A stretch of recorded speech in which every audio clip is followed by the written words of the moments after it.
Assalamu alaikum students. I hope everybody is well. Welcome to today's lecture, Criminal Law paper number 2, past paper breakdown for the latest session, October-November 2025. So this is the latest exam that you just had in the last session. और इसके ऊपर हम बड़ी detail में बात करेंगे. This is a past paper breakdown and I will have sample answers included in this. So this will be great help to you. अच्छा, paper pattern के बारे में बताता जाऊँ. सबसे पहले आपके पास क्वेश्चन नंबर 1 आता है. क्वेश्चन नंबर 1 मैंडेटरी होता है. Question 1A, B and C इसके 3 पार्ट होते हैं और ये तीनों पार्ट्स मैंडेटरी होते हैं. इसके साथ आपको सोर्स मटेरियल दिया जाता है. अब for this I will ask you to download the paper as well as the source material. तो सोर्स मटेरियल मुझे तो बाय हार्ट याद है, बट आपको आई विल रिकमेंड कि you download the source material with it and keep telling it with what I will be saying. तो सबसे पहला क्वेश्चन हमारे पास आ जाता है. Question number 1. Peter is a tennis fan. He wants to go and watch a match where the world champions will be competing. A ticket for the match is £100 and Peter can not afford to buy one. सही है. सो मुझे अभी थोड़ा idea होने लग गया है कि ये क्वेश्चन किस तरफ जाने लगा है. तो इसमें थोड़ा थोड़ा आप देखें ना. Use your sense. कैसे? वो एक टेनिस फैन है. वो एक वर्ल्ड चैंपियनशिप का मैच देखने जा रहा है एंड उसकी प्राइस £100 है, लेकिन उसके पास वो पैसे नहीं है. He can't afford to buy one. So just by this you will understand कि आगे जाके वो कोई क्रिमिनल ऑफेंस करने लगा है. वो कौन सा क्रिमिनल ऑफेंस है वो भी आपको पता होना चाहिए. सोर्स मटेरियल में ही लिखा हुआ है. In the days before the match Peter visits the site where it will be played and discovers a hole in the fence where he can climb through. ठीक है. तो वो उस इवेंट से पहले चेक करता है कि यार इधर तो एक होल है जिसके अंदर मैं आ सकता हूँ. On the day of the match, Peter climbs through the hole and sits and watches the match. A security guard asks to see his ticket. Peter says that his brother has it and that he will be back from buying some food in a few minutes. तो बड़ा ही straight forward है. वो छुप के अंदर घुस जाता है और मैच पूरा एंजॉय करता है. जब गार्ड उसे पूछता है कि आप अपना टिकट दिखाएं, वो कहता है टिकट तो मेरे पास नहीं है, वो मेरा भाई गया हुआ है खाना पीना लेने. तो वो जब आएगा तो मैं आपको थोड़ी देर में बता दूंगा. नाउ इससे मुझे ऑलरेडी आइडिया हो गया कि क्या है. अगर आप अच्छा, अब इसमें एक टिप मैं आपको देता हूँ. अगर आपको समझ नहीं आ रही ना कि यार ये किस पे होगा, आप डायरेक्टली चले जाएं सोर्स मटेरियल पे.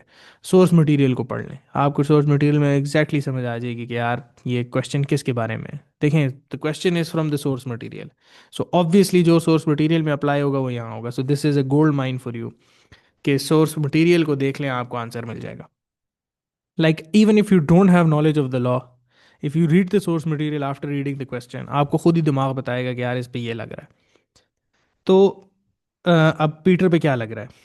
Now, has Peter committed a criminal offense relating to watching the tennis match without paying, and if so, under what? Section 11 of the Theft Act creates the offense of obtaining services dishonestly. आपने एक service लिया है dishonestly, छुप के चोरी उससे आप अंदर घुसे. अब law, if you guys don't are you not if you not aware of this, go to my lecture जो मेरा ऑफेंसेस अगेंस्ट OAP वाला है, प्रॉपर्टी वाला है, 1 and 2. मैंने कंबाइंड एक बहुत ही डिटेल लेक्चर बनाया है, उसको आप देख लें. So elements of section 11: a person obtained services for himself or another. So in this case he obtained it for himself. The services are obtained dishonestly. Obviously वो चोरी के अंदर करके घुसा. And the person knows that the service are made available on the basis of payment. उसको पता है कि ये £100 का टिकट है, इसका ये पेमेंट देकर ही इस सर्विस को ऑब्टेन किया जा सकता है. लेकिन उसने he did not intend to pay anything. वो फ्री में घुस गया एक होल से और उसने यूज़ किया. अब क्या उसने ऑफेंस किया? ये चारों एलिमेंट्स मीट हो रहे हैं. आपने अपने क्वेश्चन को कैसे स्ट्रक्चर करना है? सबसे पहले आपने फैक्ट्स बताने हैं. आपने थोड़ा सा बताना है कि ये क्या है, पीटर ने किया क्या है, थोड़ा सा briefly 3 lines max. Then you say कि this is according to the source material section 11 of the theft act is relevant here. और उसके ये 4 एलिमेंट्स हैं. सबसे पहला एलिमेंट है हमारे पास कि उसने अपने लिए सर्विसेज ऑब्टेन की, वो डिसऑनेस्टली की. उस सर्विस को लेने के लिए पेमेंट की देने की ज़रूरत थी और उसने वो पेमेंट नहीं दी. ये चारों एलिमेंट पूरे हो रहे हैं. So has Peter obtained a service? Yes. Has he done the services honestly? Yes. Did he know that the ticket was available for £100? Yes. And he never intended to pay. which means he is guilty under section 11. Plain and simple. 3 paragraphs, question khatam. First paragraph, brief description of facts. Second paragraph, 4 elements of section 11. 4 elements, next paragraph apply किया and पे conclusion दे दिया Peter is guilty. Sample answer, gold mine. This is your sample answer. Peter has obtained a service by watching the tennis match. He did so dishonestly. He climbed through a hole in the fence, where when an ordinary person would regard as dishonest. Case भी दे दिया. He knew the service required payment. ये भी हो गया. And lie to the security guard shows he intended never to pay. Peter is guilty. अब आ जाएं question number 1 part B के ऊपर. Anton and Celeste. Celeste is in charge of the accounts on a farm which she runs with her brother Anton. They employ temporary workers for 3 months to pick produce on the farm. Anton tells the workers that he will pay them 5,000 each for the work. The worker agrees to this. At the end of 3 months, Anton tells Celeste to pay the workers. She pays them 3,000 each. मतलब 2,000 कम from what they were supposed to pay her. They complain to Anton and he discovers that Celeste has taken the rest of the money and spent it on a car. उसने क्या किया, पैसे उठाए, 5,000 उसने पे करने थे, उससे सिर्फ 3,000 पे किए, बाकी जो 2,000 ईच थे वो उसने अपनी गाड़ी खरीद ली. अब इसमें क्या लाइबिलिटी? अगेन बहुत ही सिंपल है, सेल्फ एक्सप्लेनेटरी है. ये पढ़ें, सोर्स मटेरियल पढ़ें, जवाब आ जाएगा. Question is whether Anton and और सेलेस्ट दोनों have committed an offense under section 4 of the fraud act, abuse of position. Again, for fraud act, watch my lecture. In relation to the underpayment of farm workers. Rule. Section 4 Fraud Act provides that a person is in breach if they occupy a position. अब ये elements हैं. अगर आपको section 4 prove करना है, ये 3 element prove करने हैं. सबसे पहला एलिमेंट क्या है? They occupy a position in which they are expected to safeguard the financial interest of another. आप एक ऐसी पोजीशन में है जिसमें आपने किसी और के इंटरेस्ट को सेव गार्ड करना है. वो इस पोजीशन में है या नहीं, that's the question. They dishonestly abuse that position. वो अपनी पोजीशन को अब्यूज करते हैं और उस अब्यूज की वजह से वो किसी का प्रॉफिट, या अपना प्रॉफिट या किसी और का प्रॉफिट या किसी और का लॉस करवाता है. अगर ये 3 एलिमेंट पूरे हैं, ऑफेंस इज मेड. अब एंटोन, पहले एप्लीकेशन देखते हैं एंटोन पे. एंटोन इज एन एम्प्लॉयर, तो वो अपनी एक पोजीशन तो इस्टेब्लिश होगी. पॉइंट 1, एक एम्प्लॉयर इस पोजीशन में होता है कि वो सेफ गार्ड करे and has a legal obligation to safeguard the finances of his workers. तो ये तो इस्टेब्लिश हो गई, वो एक एम्प्लॉयर की पोजीशन में which is responsible for the interest of another person, जो उसके नीचे एम्प्लॉयज़ हैं, उनकी पोजीशन को वो प्रोटेक्ट करता है. Second, however the mark scheme indicates he is not dishonest. अब अगर आप मार्क स्कीम की तरफ देखेंगे, बड़ा एक अहम नुकता है. अपना वो एलिमेंट पूरा तो कर रहा है, लेकिन पहला एलिमेंट पूरा कर रहा है, लेकिन अगर आप क्वेश्चन में अगर इस तरह इसको अगर देखें तो उसको डिसऑनेस्टी का एलिमेंट एज सच पूरा प्रूव नहीं हो रहा. मैं आपको इसकी एग्जैक्ट वजह भी बताता हूँ. They employed temporary workers for 3 months. Anton tells the workers that they will pay him 5,000 for the work. The workers agree to this. At the end of the 3 months, Anton tells Celeste to pay the workers. She pays them 3,000. क्या payment Anton ने की या Celeste ने की? Anton ने 5,000 Celeste को पकड़ाए और उसे कहा कि ये दे आओ, इसे 5,000 दे आओ. प्रॉब्लम तो सेलेस्ट की थी, सेलेस्ट ने आगे पेमेंट नहीं दी. एंटोन तो डिसऑनेस्टली तो उसने कुछ किया ही नहीं. ही तो डेंट इवन नो के 5,000 के बजाय 3,000 दे के वो भाग गई है. सो क्या दूसरा एलिमेंट कि वो अपनी पोजीशन को डिसऑनेस्टली अब्यूज कर रहा है, क्या ये मीट होता है? नहीं. सो एंटोन पे ये लॉ नहीं लगेगा. अब आ जाए Celeste. Celeste co-owns and runs the farm with Anton. अब सेलेस्ट के ऊपर सबसे ज़्यादा इशू क्या होगा? क्या वो एक अब्यूज ऑफ पोजीशन वाली पोजीशन में है? एंटोन तो था, क्योंकि उसके पास एक वो एम्प्लॉयर था. सेलेस्ट तो मियरली ही इज को रनिंग द फार्म. अब यहाँ आपके ऊपर है कि आप कहते हैं कि क्या सेलेस्ट एक ऐसी पोजीशन में था कि वो अब्यूज करता अपनी पोजीशन या नहीं. देखें, डिसऑनेस्टली एंटोन ने तो, सेलेस्ट ने डिसऑनेस्टी की, ये हमें पता है. मेक अ प्रॉफिट उसने अपने लिए किया, वो भी किया. So first element, second element dishonest था सेलेस्ट, ये भी हमें पता है वो था. दूसरी बात, क्या उसने किसी और का फायदा किया या अपना फायदा किया? यस, उसने वो 2,000 पाउंड अपनी जेब में डाले, अपनी लिए गाड़ी खरीदी. तो ये 2 एलिमेंट तो पूरे होते हैं. What about the first element? क्या सेलेस्ट अपनी इस पोजीशन में था कि वो अब्यूज़ करे अपनी पावर, तो this is a debate. You can say कि वो था, अगर वो इस पोजीशन में था, अब वो पोजीशन क्या है कि वो बाकियों के इंटरेस्ट सेफ गार्ड करे, किसी और के फाइनेंशियल इंटरेस्ट सेफ गार्ड करे। तो my argument would be that yes, workers की वेज को तो सेफ गार्ड करने करने की रिस्पॉन्सिबिलिटी उसी की थी। So yes, 100% for me, but you can argue this either way. Celeste owns and runs the farm with Anton and has control over the workers' wages. She occupies a position under Section 41A. Her conduct, taking the money, बाकी तो दोनों elements are simple. Conclusion: Anton is not guilty. Celeste is guilty of an offense. But आप फिर भी इसको argue कर सकते हो कि ऑल्दो 70-30 है, 70% शी इज़ गिल्टी, 30% आप ये आर्ग्यू कर सकते हो कि वो अपनी पोजीशन में नहीं थी, लेकिन वो भी डिफीट इस बात पे होती है कि वर्कर्स की पे उसके कंट्रोल में थी, तो she was there to safeguard the rights of the other person. Section C, Helen is a student and the carer of her mother. She has the details of her mother's credit card which she uses to pay her mother's bills. Helen student है और carer है अपनी माँ की, माँ का credit card वो use करती है often to pay bills. Helen's favourite TV series is to be shown on a streaming service which costs £10 per month. Helen wants to watch the series but cannot afford the subscription. Helen creates an account for the streaming service using her own name but her mother's credit card details. The series lasts for 3 months. Helen pays the full amount of £30 for this and then she cancels the streaming account. She also gives her mother £15. Explain how the source material. अब situation बड़ी simple है, Helen ने अपने उससे account बनाया, अपने नाम से अकाउंट बनाया, मदर की डिटेल्स दी, £30 उसने उधर लगा दिए। अब क्या हुआ, उस £30 उधर लगा दिए एंड शी, और फिर उसके बाद उसने वो अपनी सब्सक्रिप्शन कैंसिल कर दी और साथ ही उसने £15 अपनी माँ को दे दिए। अब क्या यहाँ मटेरियल लग रहा है या नहीं, that's the question. Again scenario को पढ़ें एंड देन आप आए इसके ऊपर, सोर्सेज को पढ़ें एंड देन आप आए आंसर के ऊपर। Whether Helen has committed criminal offence, दो पॉसिबल ऑफेंसेज हैं, थेफ्ट, चोरी की उसने, वही section 11, services on dishonestly obtain की, नंबर 1, एंड देन सेकंड वही अब्यूज ऑफ पोजीशन, ये दो मेन लग रहे हैं। Helen has obtained a service, streaming service उसने ली है, she has done so dishonestly, माँ का क्रेडिट कार्ड इस्तेमाल किया बगैर माँ की परमिशन से, she knows that the permission is and she knows that the service is paid for, उसको पता था कि ये सर्विस के पैसे देने हैं, तो ये भी रिक्वायरमेंट पूरी हो गई। She has paid the streaming service but not her mother, this falls within 12(2)(b।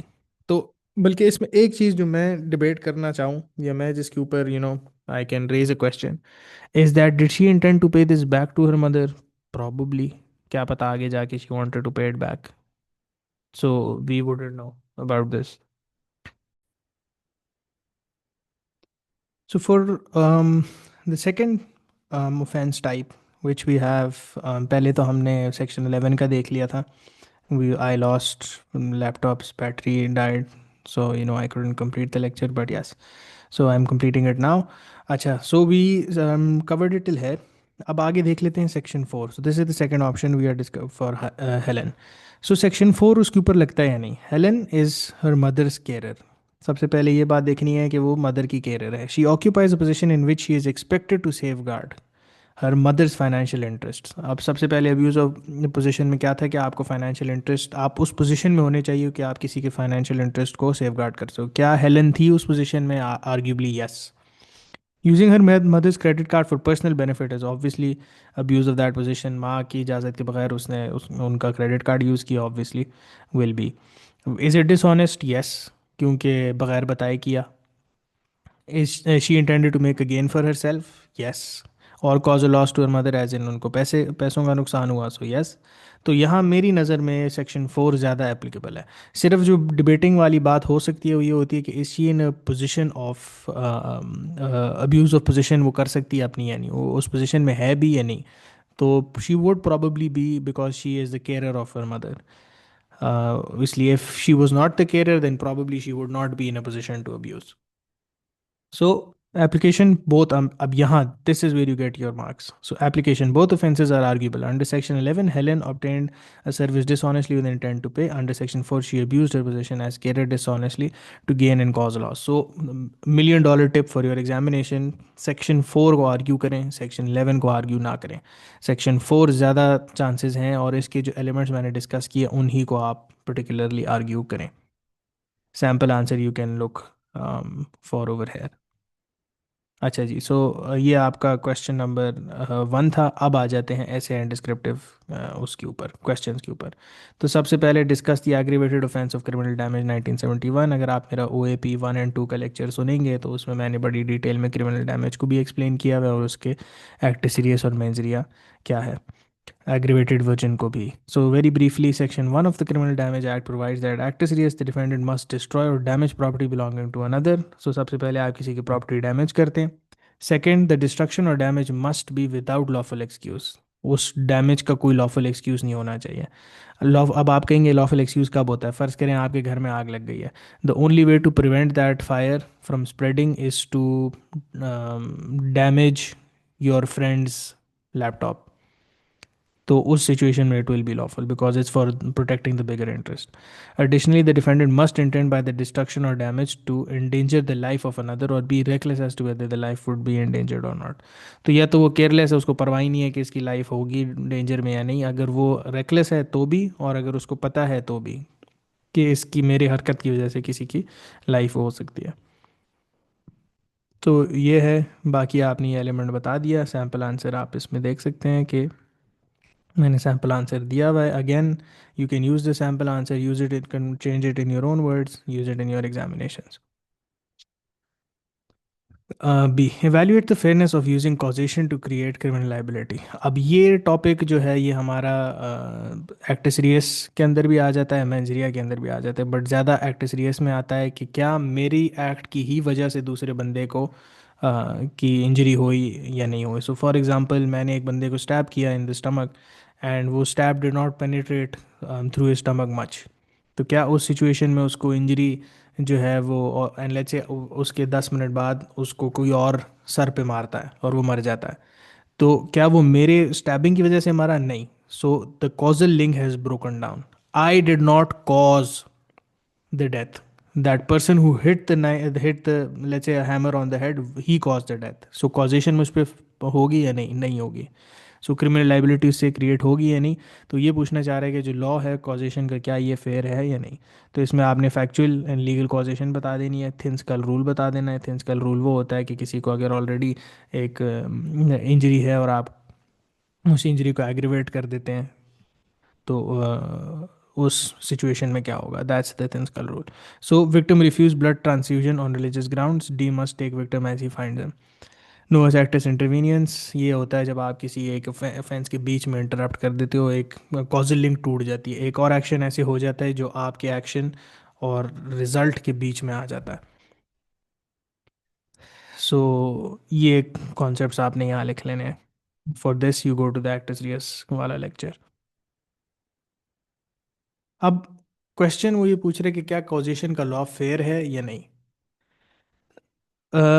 इसके अंदर ना, you can put in this debate, मैंने स्पेसिफिकली आपके लिए ये लिखा है, ये arguments for and arguments against, कि क्या कॉजेशन का लॉ फेयर है. तो मेरी नज़र में law it's in between. It can be fair, it can be unfair as well.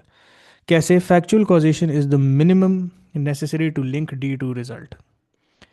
Without it, no moral responsibility. Legal causation requires D's act to be more than minimal. This reflects personal liability. Thin skull rule protects vulnerable victims and prevents D from benefiting from their unknown weaknesses. The rule provides clear guidance for juries. तो ये कुछ points हैं जो हमें वो लगते हैं कि these are, this is why it's fair.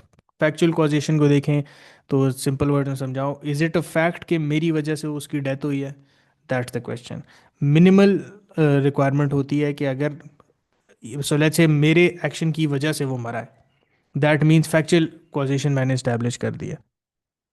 Legal causation जो है वो पर्सनल रिस्पॉन्सिबिलिटी भी उसमें इंक्लूड करता है. So it has to be just more than minimal connection. Thin skull rule obviously discuss हम डिटेल में मैं कर चुका हूँ, you will watch the lecture. Arguments against the law being fair. Factual causation can be too easy to prove. Packet. These acts need only be a cause, not the main cause. So सबसे बड़ी जो मेरी law की against बात है वो ये है कि फैक्चुअल कॉजेशन ये कहता है कि मेरी वजह से उसको मरना चाहिए, लेकिन क्या मेरी ही वजह से उसको मरना चाहिए, ये सवाल है. Just my act cause the death, that should be the threshold, not कि मेरे एक्शन से भी वो मरा है, मेरे एक्शन से ही वो मरना चाहिए. That's the difference. Legal causation is vague, operative and substantial is imprecise, leading to consistent. अब ये है कि जो कॉजेशन, जो कॉज है वो ऑपरेटिव भी होना चाहिए, मेरा action should be the operative and substantial cause of death, इतना सब मेजर होना चाहिए फॉर डेथ, लीगल कॉजेशन. अब ये इम्प्रिसाइज है, पता नहीं है एग्जैक्टली इन वर्ड्स का क्या मतलब है, ऑपरेटिव का क्या मतलब है, सब्सटैंशियल का क्या मतलब है. We know what these words mean, but in essence इनकी applicability on a daily basis क्या है, वो इज़ द क्वेश्चन. सो ये आप थोड़े से पॉइंट्स देख लें. You should rather you must include these points in your answer. थोड़ी सी मैंने इसके अंदर आपको इवैल्यूएशन भी दे दिया एंड थोड़ा सा कंक्लूजन दिया. सैम्पल आंसर तो ऑब्वियसली है, इसमें ज़रा डिटेल सैम्पल आंसर आएगा क्योंकि स्लाइटली टेक्निकल क्वेश्चन था, तो इसकी तरफ भी आप पॉज करके वीडियो देख सकते हैं. Next question. Describe two custodial sentences for young offenders. ये सवाल है सेंटेंसिंग से. हमारे पास दो तरह के मेन आ जाते हैं custodial sentences. Detention and training order, this is the DTO, and the second one is detention during his Majesty's pleasure. ये दो टाइप, वैसे तो ज़्यादा टाइप्स हैं, लेकिन दो मेन टाइप्स में आप ये मेंशन कर सकते हैं. You can, I would encourage you to go for detention in young offender institution. ये एक इंस्टीट्यूशन स्पेसिफिकली बनाया यंग यंग ऑफेंडर्स के लिए. ये उधर रखा जाता है. तकरीबन इसका 3 हफ्ते का पीरियड तो मिनिमम होता है, देन ऑब्वियसली ज़्यादा भी हो सकता है डिपेंडिंग ऑन एज. सिर्फ 15 to 20 ईयर्स के बीच वाले आ सकते हैं. सो ये दो है custodial sentences are two serious sentences that are given to people who are young offenders. तो उनको कैसे दिया जाता है? Again you will have sample answer here for you. अच्छा, अब evaluate the effectiveness of the law of blackmail. Blackmail is again O A P 1 and 2 का lecture देख लें, उसमें ब्लैकमेल बड़ी डिटेल में डिस्कस हुआ हुआ है. सेक्शन 21 के अंडर ब्लैकमेल आ जाता है. ब्लैकमेल का लॉ क्या है? Person is guilty of blackmail if with view of to gain for himself or another or with intent to cause loss to another he makes an unwarranted demand with menaces. Elements. Act is serious, demand may be. So इसका act is serious आप देख लें. act is serious ये है कि आप किसी को एक view of making a gain for your self या किसी को नुकसान पहुंचने के लिए उसको कोई अनवारंटेड डिमांड्स करते हैं विद मेनेसेस, मतलब विद योर इविल इंटेंट. तो इसका एक्ट सीरीज भी मैंने बड़ा डिटेल में डिस्कस किया हुआ है, इसका मेंजरिया भी डिस्कस किया हुआ है. इसका मेंजरिया ये है, मेंटल एलिमेंट ये है कि डायरेक्ट भी हो सकता है, इनडायरेक्ट भी हो सकता है. सो दोनों टाइप्स ऑफ मेंजरियाज आर पॉसिबल है. अच्छा, सबसे बड़ी बात यह है कि डिसऑनेस्टी की ज़रूरत नहीं है. तो you don't have to be dishonest in your blackmail. अगर आप ब्लैकमेल शोअल मेले के लिए भी कर रहे हो, गपशप के लिए भी कर रहे हो, तो वो भी ब्लैकमेल है. That is also caught under the law. And इसकी बहुत प्रिजनमेंट जो है मैक्सिमम 14 ईयर्स तक भी जा सकती है, which shows the seriousness of the offence. थोड़ा सा एनालिसिस देख लें. स्ट्रेंथ, कानून का स्ट्रेंथ क्या है? सबसे बड़ा स्ट्रेंथ तो आप ये कह सकते हैं कि बहुत बड़ा सेंटेंस है. सेकंड स्ट्रेंथ इज़ के जो वर्ड मेनेसिस यूज़ हुआ है ये इतना लीगल वर्ड नहीं है. We don't see this much in other acts. मेनेसिस का मतलब होता है कि विद इल इंटेंशंस, तो वो आपकी साइकोलॉजिकल भी हो सकती हैं, आप इकोनॉमिक प्रेशर भी हो सकता है. आप किसी को क्या, जिस तरह ब्लैकमेल करते हैं, मुझे 10 लाख रुपए भेज दो, तो वो है. वीकनेसेस ये हैं, अगेन एडवांटेजेस होती हैं तो फिर वीकनेसेस भी होती हैं, अगर स्ट्रेंथ्स होती हैं तो वीकनेसेस भी होती हैं. तो सबसे बड़ा जो मैं प्रैक्टिकल इसमें बोल सकता हूँ वो ये है कि ब्लैकमेल एक एम्बैरेसिंग एक्ट होता है. तो जो लोग होते हैं वो आगे आने से डर जाते हैं कि यार हमें तो बेइज्जती होगी. तो ये एक प्रैक्टिकल सबसे बड़ा है. अगर लीगल रिक्वायरमेंट की बात देखें तो लीगल रिक्वायरमेंट के हिसाब से इसमें दो मेन हमारे पास कॉम्प्लेक्सिटीज़ आती हैं. सबसे बड़ी जो इसमें आ जाती है आपको एक्ट सीरियस मेंजरिया का कोइंसाइड करना, क्योंकि ब्लैकमेल यूजुअली एक स्ट्रेच ऑफ ऑफेंसेस में होता है। तो वो है। तो या you can look at this. मैंने इसके लिए सैम्पल आंसर भी आपके लिए दिया हुआ है। So you can pause the video, have a look at this, study hard. कोई क्वेश्चन हो तो बताएं। इंशाल्लाह we will continue this series of recorded lectures as well. So yeah, take care. Let me know if you have any questions.